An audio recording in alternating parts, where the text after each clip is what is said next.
Assalamu alaikum. Today I'm going to show you one of my favorite Marrakesh style salad recipe. For this salad you will need some roasted pepper, chop them into square pieces, and some diced sweet potato, carrot, and some cauliflower. So you can roast them all in one tray. And cauliflower, you don't need to worry about chopping them, you can just pick them.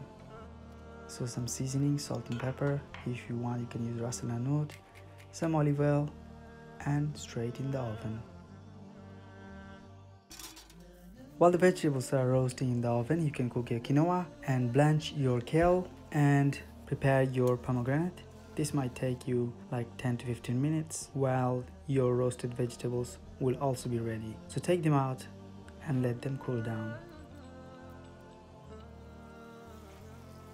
In the meantime, you can make your salad dressing. For this dressing, I will use the oil from the roasted vegetable and little bit of lemon juice, salt and pepper, and yogurt.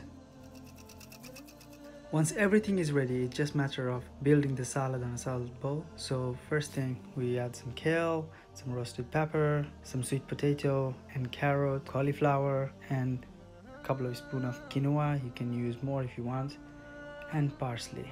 You can also add the dressing if you want, but I prefer my dressing at the end. So give it a good mix and place them in a bowl gently. Try to build the salad so they don't get like squishy, although it's a cooked salad, but trust me, it's really refreshing. Then sprinkle some pomegranate and drizzle the dressing. After that you can sprinkle some more parsley, and voila, there we go, Marrakesh style salad. I'm sure you will love it. It's full of nutrients and really vibrant. And see you in the next video. Assalamu alaikum.